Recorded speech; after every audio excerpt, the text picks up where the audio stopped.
Hello sasis, kwento ko lang tong pinaka-worst na kalayan ko kasi bakla, hindi na nga nagbayad, sobrang likot pa, na para bang may something sa kanya.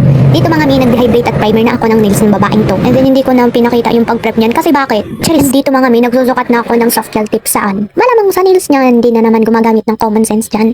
Ayan, may favorite JL Essential and then soft gel tips from Born Pretty and short lang to mga mi kasi alangan naman ilong ko to, ano siya, swerte ba siya. Charis, ayan, then pakita ko lang kung paano ako mag-apply. Ayan, perfect! Isa pa!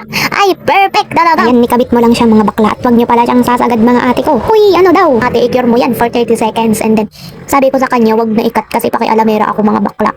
Anyway, ito palang client ko ay ate ko lang pala na sobrang nakakainis. Then after filing, panipisin ko lang ang mukha ng babaeng to. I mean, ang soft gel tips para naman pumantay sa natural nails niya. Then binabuff ko lang yung soft gel para matanggal yung shine and then wipe mo ng alcohol mami and then push ate, proceed ka na sa base gel and then wipe mo ulit ng alcohol at ayan malamang ate kung gusto mong makita yung sensation ng kuko mo, wag kang gumamit ng pat paint gel, bahala ka sa buhay mo. After nyan, ano gagawin? Ate, malamang mag-proceed na ako sa base na gusto ko. Alangan naman gusto ni client, diba? Kasi I believe in the saying, do what you want. Ay, hindi ka gaganon ate.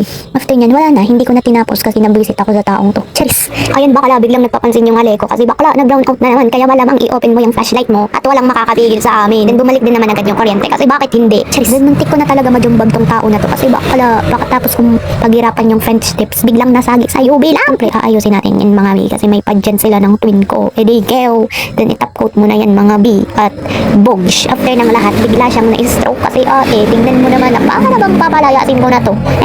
From isang hektaryang lupa to isang palasyo bakla, ano na, book na. Hanggang dito na lang. Bye!